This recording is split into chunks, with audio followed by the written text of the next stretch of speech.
내 믿음을 보이라 라는 제목으로 말씀 증거하도록 하겠습니다. 하나님은 성도의 눈물, 성도의 아픔을 결코 외면하시거나 저버리시지 않습니다. 오늘 그 하나님께서 우리 성도들을 참 소망과 기쁨으로 인도하시게 되기를 원합니다. 요즘 연일 신문과 방송에 자주 출연하는 집안이 있습니다. 어느 항공회사 오너 일가입니다. 그 집 딸이 그 회사에 전무 노릇을 하고 있는데 직원에게 물컵에 물을 투척해서 갑질 논란에 휩쓸리고 있습니다. 그 사건을 바라보면서 성경의 부자와 나사로 비유가 마음에 계속 떠올랐습니다. 한 부자가 날마다 호화롭게 즐기면서 살았습니다. 그 집 대문 앞에 나사로라고 하는 거지가 버려진 채 살았습니다. 그런데 이 부자는 이 거지를 모르는 게 아니었어요. 왜냐하면 나중에 심판받고 지옥 갔을 때 아브라함에게 이 부자가 거지의 이름을 나사로라고 정확하게 얘기합니다. 그러니까 자기 집 앞에 거지가 와서 늘 있는데 이름을 알고 있었어요. 결국 그 부자는 하나님의 심판을 받고 지옥에 가게 됐습니다. 저는 부자들이 가진 것 가지고 날마다 호화롭게 사는 것에 대해서 뭐라고 하는 게 아닙니다.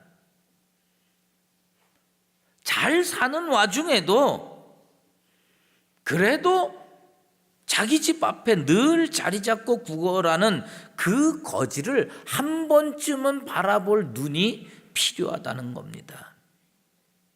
마음에 사랑이 없으면 눈이 열리지 않는 법입니다. 난 우리 성도들이 자기 주변에 어렵고 힘들게 살아가는 사람들을 바라볼 수 있는 영적인 눈은 꼭 가지게 되길 원합니다. 저는 어제 근 2년 만에 등산이라는 걸 좀 해봤어요.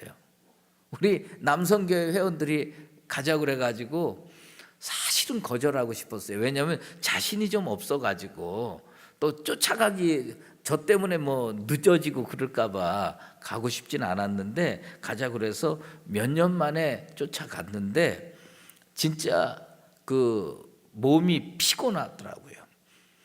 근데 사실 제가 요새 뭐 이렇게 잠도 잘 못 자고 뭐 입맛도 없고 좀 그랬었어요. 근데 그거 다 거짓말입니다. 그 등산 한번 갔다 왔더니 말이에요. 밥이 왜 이렇게 맛있는지 몰라요. 예? 진짜 시장이 반찬이라더니 뭐 별거 아닌데 그렇게 달고 맛있더라고요. 여러분 입맛 없으세요? 봄인데 등산 한번 갔다 오세요. 그러면 그냥 아주 입맛 쫙 땡깁니다. 그리고 등산을 다 마치고 어느 집사님께서 저를 차로 집에다 바래다 줬습니다.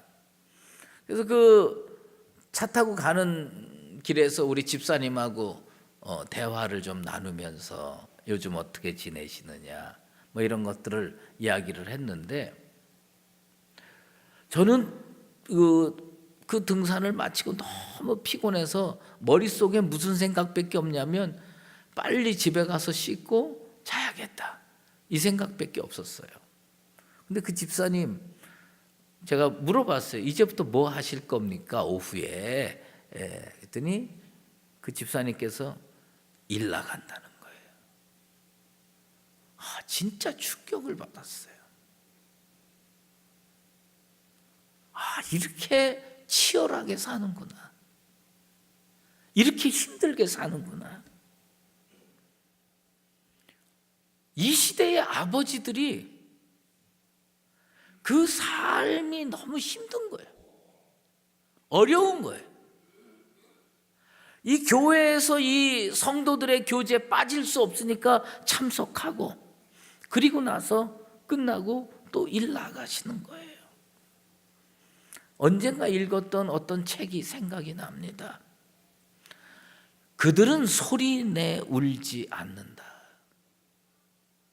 그들은 소리내 울지 않는다라는 책이 생각이 나요. 우리나라에서 제일 자녀가 많이 태어난 시대가 1955년부터 63년까지입니다. 이때를 베이비붐 시대라고 얘기를 합니다. 지금 5천만 인구 중에서 1955년부터 63년까지 태어난 분들이 715만 명 정도 됩니다. 그런데 이분들이 다 어디서 태어났느냐? 농촌에서 태어나셨어요. 농촌에서 태어나셨는데 이분들이 대부분 어디서 사시느냐? 도시에서 살고 계세요. 그러면서 그 자녀들이 지금 다 IT 세대들이에요. 이분들은 양쪽을 다 책임져야 됩니다. 국민소득 50달러 시대에 태어나서 그 부모들을 지금도 책임지고 있고요. 1만 달러 시대에 태어난 아이들이 취직이 안 돼서 그 자녀들까지 책임지고 있어요. 그러니까 양쪽 다 책임지고 있습니다. 그 연필로요, 이렇게 글씨 쓰면 노트가 쭉쭉 찢어지는 그런 노트에 글씨 연습하면서 공부한 세대들입니다. 그런 사람들이 스마트폰을 만들어냈어요. 실패에 고무줄 묶어가지고 장난감이 없어서 그거 풀어주면서 이게 자동차다 굴리면서 재밌게 놀던 세대인데, 진짜 세계 최고의 자동차를 만들어낸 세대가 됐습니다. 제가 어렸을 때 세검정에서 후암동에 있는 초등학교를 다니는데 무역진흥공사라는 공사가 있었어요. 그게 남대문 건너편쯤에 있었습니다. 거기에 그때 수출 목표가 뭐냐면 100만 달러였습니다. 나는 무슨 별로 수출에 관심이 있는 사람도 아닌데 매일 그거 보면서요 기도까지 했어요. 저거 100만 달러 달성하게 해달라고. 여러분, 그 100만 달러 내가 기도해서 달성된 겁니다. 그 100만 달러 했어요. 그런데 지금은요, 무역이 어느 정도냐? 수출이 합해서 1조 달러입니다. 우리나라가 1년에. 이 베이비붐 세대가 한국 산업화의 디딤돌이 됐습니다. 그런데 이분들이 지금 역사의 무대에서 퇴장하게 되어 있습니다. 젊은 세대들, 각종 스펙으로 무장한 젊은 세대들에게 밀려가지고 퇴장할 수밖에 없는 그런 세대가 돼버렸습니다. 이 베이비부머를 가리켜서 어떤 사회학자는 이렇게 얘기합니다. 브리지 제너레이션이다. 가교 세대다. 양쪽 세대에 껴가지고 자신 있게 뜻 한번 펼쳐보지 못하고 평생을 살은 브리지 제너레이션이라고 표현하고 있습니다. 가진 것도 별로 없는데 부모도 봉양해야 되고 나이가 꽉 찬 자녀들 아직도 먹여 살려야 되는 이 브리지 제너레이션의 슬픔을 우리 시대는 체험하면서 살고 있습니다. 어떤 분이 청춘은 아픈 것이라고 얘기를 합니다. 여러분, 청춘만 아픈 거 아닙니다. 5, 60대 더 아픕니다. 그들이 아프다고 말을 못하기 때문에 아픈 줄 모르는 거지요.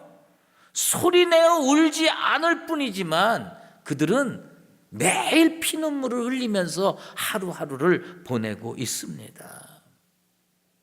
아주 오래전에 초대교회 시절에 시대의 아픔을 보면서 몸으로 그 아픔을 체험하면서 매일 주님 앞에 엎드려 울 수밖에 없었던 목회자가 있었어요. 그게 누구냐? 사도 요한입니다. 사도 요한이 pat모섬에서 먼저 간 동료 제자들 생각하고 그 시대에 소아시아 7교회를 중심으로 해서 수많은 교회들이 핍박받는 것을 바라보면서 이 예수님의 제자였던 사도 요한이 하나님 앞에, 주님 앞에 엎드려 매일 기도합니다. 근데 어떻게 기도하느냐? 울면서 기도했어요. 하나님, 이 교회들이 지금 너무 힘듭니다. 이 성도들이 너무 아픕니다.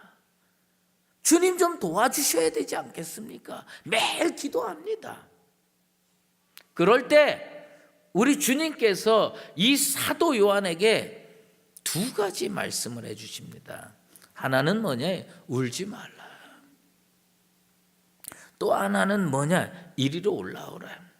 그 올라오라는 건 뭐냐면 주님께서 보여주시는 미래에 대한 계시, 주님께서 그 시대를 향해 선포하시는 말씀을 듣게 하고 보게 하기 위해서 이 사도 요한을 올라오라고 얘기를 하는 겁니다.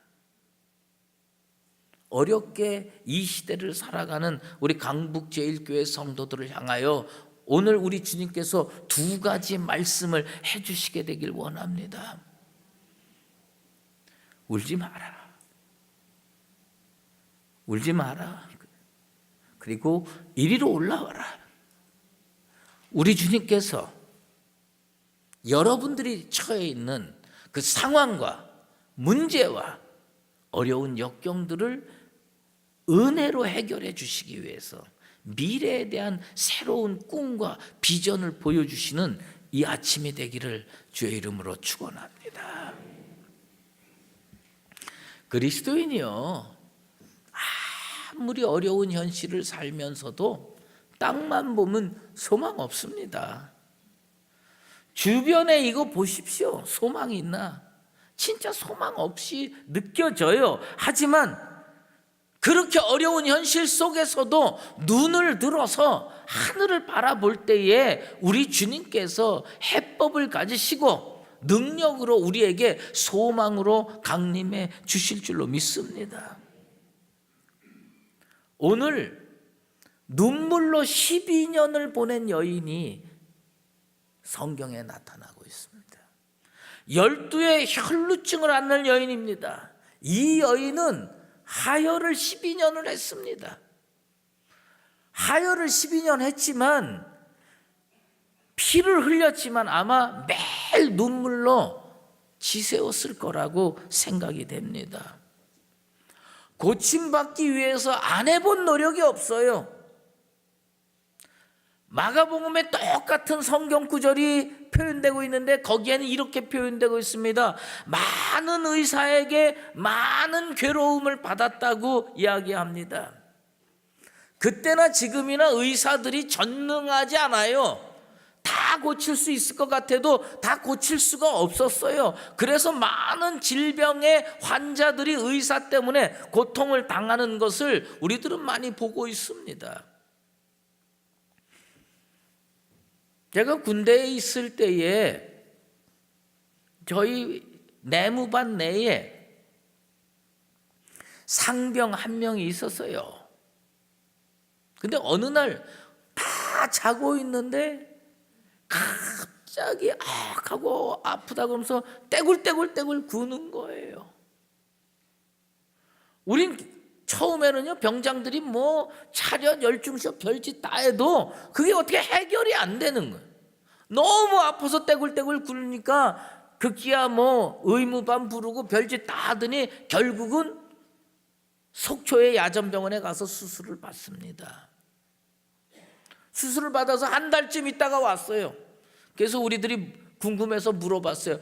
뭐 때문에 그렇게 아팠냐?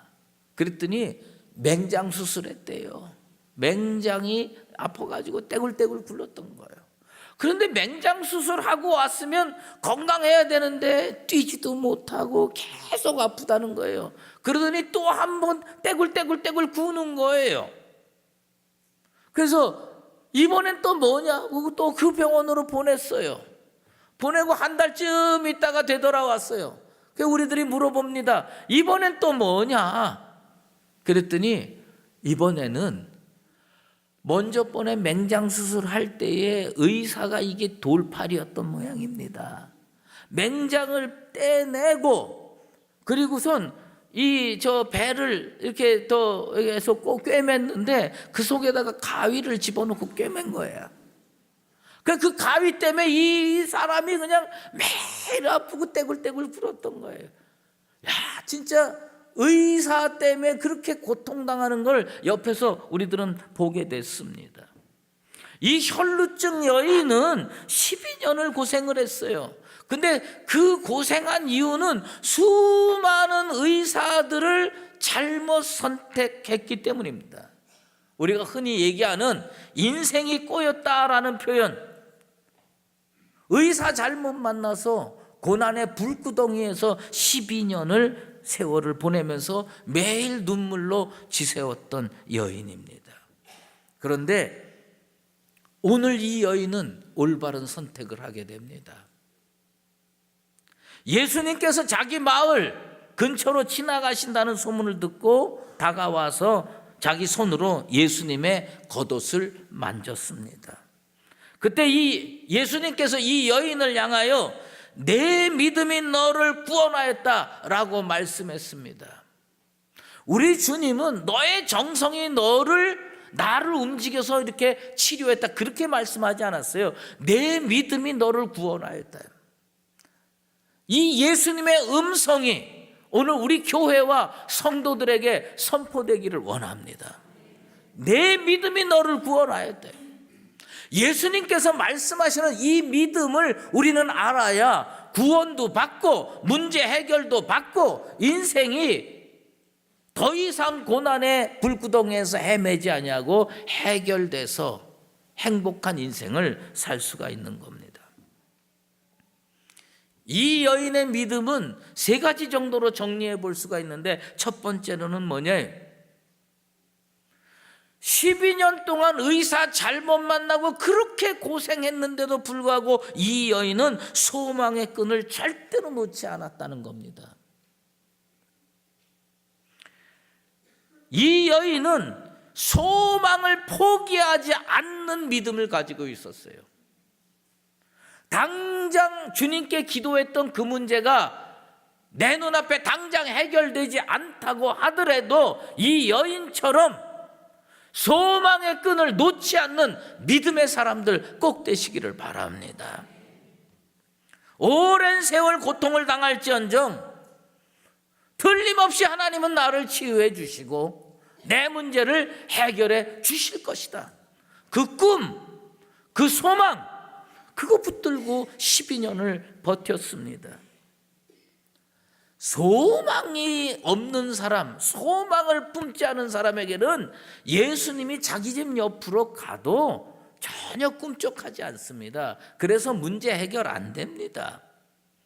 아무리 긴 세월 동안 실패하고 기도가 응답되지 않았다고 하더라도 포기하지 않고 소망을 붙들고 있으면 우리 주님은 반드시 우리를 찾아와 주시고 우리의 문제를 해결해 주시게 될 줄로 믿습니다. 두 번째로 이 여인에게는 어떤 믿음이 있느냐? 자기 처지, 자기의 문제 그거 있어도 주님 앞에 다가서는 용기였습니다. 우리 주님은 이 용기를 믿음이라고 칭했습니다. 이 여인이 닿는 곳이 다 부정해져요. 제사장들도 피하고 가족들도 피합니다. 그런데 이 여인은 그동안 많은 사람들한테 소외당하고 살았을 텐데도 불구하고 예수님께는 가야 된다. 오늘 이 자리가, 이 여인이 예수님께는 난 꼭 가고 말 거야 라고 용기를 냈던 그런 용기의 현장이 되기를 축원합니다.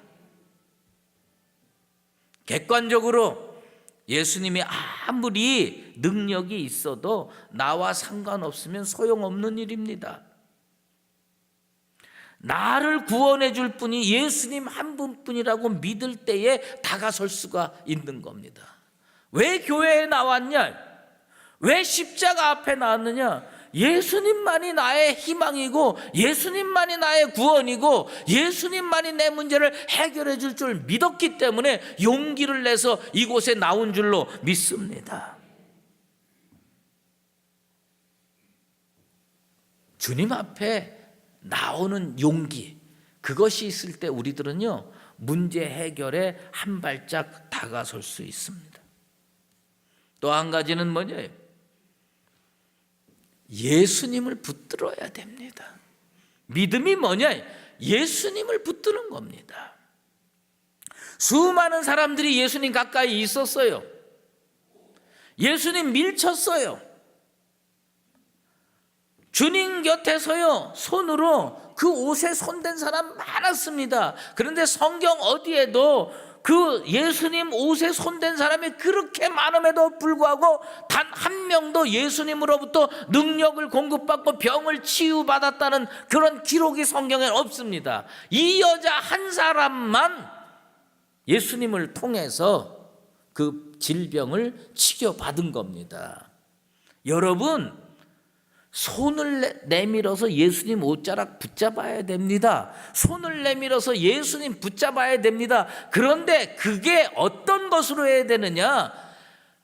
우리 주님 붙잡으면 내 병 낫는다. 우리 주님 붙잡으면 내 문제 해결된다. 우리 주님 붙들면 우리 주님께서 나에게 능력을 베풀어 주신다. 이 믿음을 가지고 만졌기 때문에 이 여자의 질병은 치료받을 수가 있었던 것입니다. 교회에 나온다고 여러분의 문제가 다 해결되는 게 아니에요. 교회에 나와서 예배 드린다고 나의 모든 고민이 해결되는 게 아니에요. 이 여인은 그 옆에 있는 많은 사람들과 다른 점이 하나 뭐냐? 믿음 가지고 나온 거예요. 주일마다 예배당에 나오는 것으로 만족하지 마시고 주일마다 믿음 가지고 예수님 앞에 나오게 되길 바랍니다. 인간이 하나님으로부터 받을 수 있는 최고의 은혜가 뭔지 아세요? 믿음이 생기는 겁니다. 이 여인처럼 여러분 마음속에 믿음이 생기게 되길 바랍니다. 그리고 그 생긴 믿음 가지고 예수님 붙잡을 때 내 인생이 바뀌고 내 문제가 해결되고 주님으로부터 능력이 저 십자가로부터 내 인생에 임하게 될 줄로 믿습니다. 이 여인이 자기 눈으로 예수님 치료하는 거 단 한 번이라도 본 줄 아십니까? 못 봤어요. 뭐만 들었느냐? 소문만 들었어요. 소문만 듣고도 믿음이 생겼어요. 그래서 예수님 앞에 나와서 그 옷을 붙잡았어요. 겉옷에다가 손을 댔어요. 옷자락을 붙잡았습니다. 그래가지고 능력으로 질병 치료 받은 겁니다. 그런데 여기서 한 가지 꼭 짚고 넘어가야 될 문제가 있습니다. 사람들이 가끔 이런 성경 말씀을 읽고 믿음 생활하면서 착각하는 게 있어요. 그게 뭐냐? 12의 혈루증을 앓던 여인이 예수님 옷자락 붙들고 겉옷 만져서 병이 나았다는 그 성경 말씀을 읽으면서 아, 그렇구나. 예수님이 입고 계신 옷이 능력이 있구나. 이렇게 착각하는 사람들이 있습니다. 물론 그런 현상이 잠시 나타날 수는 있어요. 사도 바울이 에베소에서 복음 증거할 때에 하나님께서 사도 바울과 함께 했어요. 사도 바울과 함께 해서 이 사도 바울이 지나가는 자리마다 병이 났고요, 안진뱅이가 일어서고요, 놀라운 일들이 벌어지는 거예요. 그래가지고 사람들이요, 사도 바울의 물건이라면 다 훔쳐가고 뽑아가요. 그래가지고 사도 바울이 썼던 손수건을 환자 위에다 딱 놓으면 병이 나요. 그러면 그 손수건 지금까지 가지고 있으면요, 모든 환자 다 낫게요? 아닙니다. 잠시 그럴 수는 있겠지요. 하지만 그 사도행전 19장의 말씀을 읽어보면 겉옷이 능력 있는 게 아니에요. 손수건이 능력 있는 게 아닙니다. 앞치마가 능력 있는 게 아니에요. 누가 능력 있느냐? 하나님이 사도 바울과 함께 하시니 능력을 행할 수가 있는 거예요. 우리가 잊지 말아야 될 것은 예수님이 입었던 겉옷에 능력이 있다고 생각해가지고 그 겉옷을 어떻게 하면 찾아볼까? 그러면 내 인생의 문제를 해결할 수 있지 않을까? 그건 착각이에요. 오류예요. 믿음은 무엇을 바라보느냐? 능력의 근원을 찾아내는 게 진정한 믿음인 줄로 믿습니다. 겉옷에 능력이 있는 게 아니라 예수님께 능력이 있는 거예요. 오늘 우리가 이 예배당에 와서 예배당을 붙들지 마세요. 이 예배당에 나와서 무슨 교제가 중요하다고 생각하면 안 됩니다. 그건 다음 거예요. 뭐가 중요하냐? 예수님이 중요한 거예요. 난 우리 강북제일교회 성도들이 어떤 경우라도 여러분들의 손을 내밀어서 예수를 붙들게 되기를 주의 이름으로 축원합니다. 이탈리아에 토리노라고 하는 도시가 있다고 합니다. 거기에 성 조반니 바티스타라고 하는 교회가 있대요. 성당이 있답니다. 그곳에 뭐가 보관되어 있냐면 예수님의 성의가 보관되어 있대요.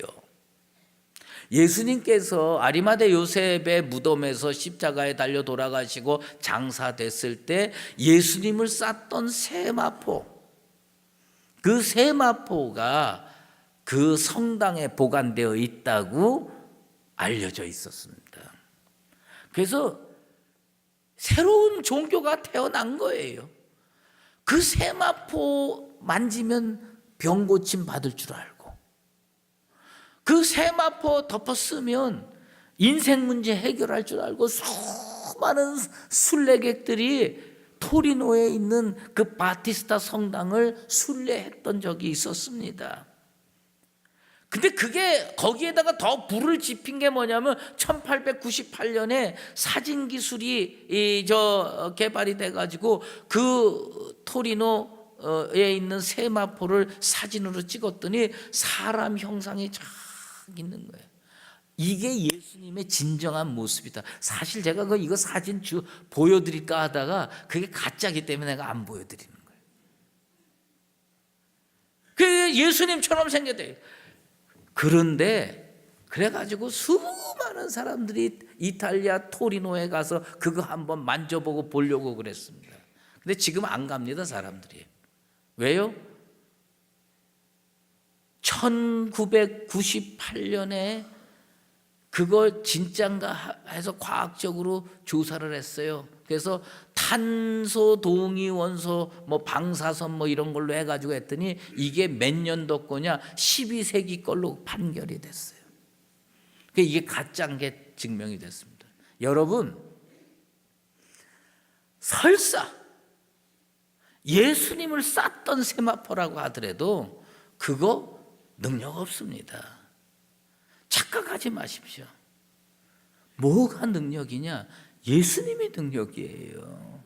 이걸 믿어야 됩니다. 겉옷보다 중요한 것이 뭐냐? 예수님이에요.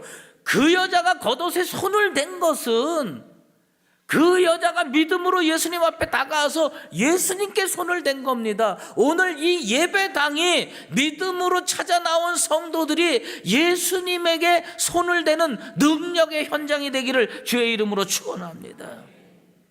인생의 문제를 해결하기 위해서 교회에 나가더라도 변화가 일어나지 않는 이유는 교회에 그냥 나가는 겁니다. 믿음으로 나가는 게 아니라 예수님 믿음으로 나오는 사람에게 기적을 베풀어 주십니다. 저는 오늘날도 기적이 일어난다고 믿습니다. 오늘 우리 교회 문제도 믿음으로 나아가서 예수님 붙들게 되길 바랍니다. 여러분 인생의 문제, 여러분 인생의 질병, 그런 걸 가지고 주님 앞에 나올 때 이 12의 혈루증 앓은 이 여인처럼 믿음으로 나와서 예수님을 붙들게 되길 바랍니다.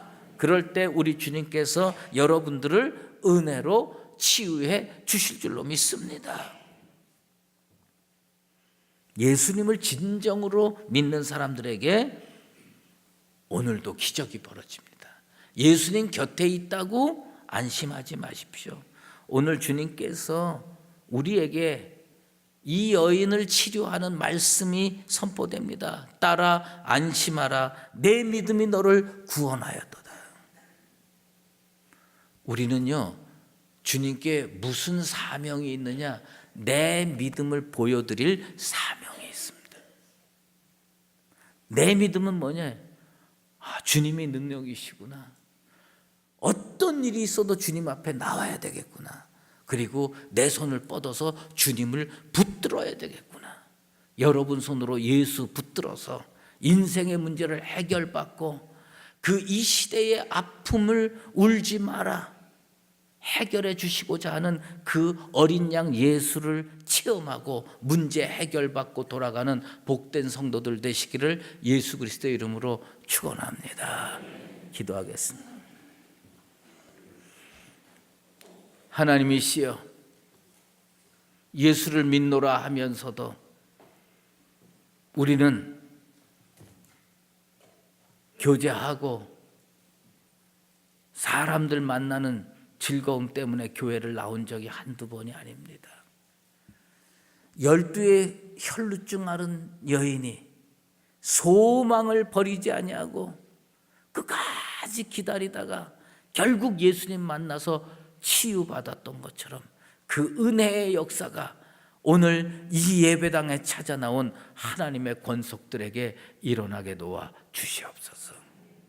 믿음으로 나오게 도와주시고 믿음으로 손 내밀게 도와주시고 옷을 붙드는 게 아니라 예수를 붙드는 하나님의 아들 딸들 되게 도와주시옵소서.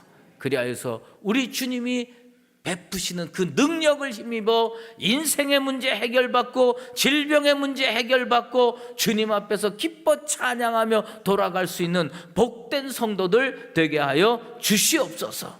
예수 그리스도의 이름으로 기도드리옵나이다. 이제는 우리 주 예수 그리스도의 은혜와 하나님 아버지의 극진하신 사랑하심과 성령의 인도하시고 교통하심이 오늘 이 자리에 나와서 12의 혈루증 앓은 여인처럼 믿음으로 나와 주님 꼭 붙들고 인생의 문제들을 해결받고 돌아가기를 원하는 사랑하는 강북제일교회 모든 믿음의 권속들 머리머리 위에와 주의 몸된 교회 위에 이제로 영원히 함께 계시옵기를 간절히 축원하옵나이다.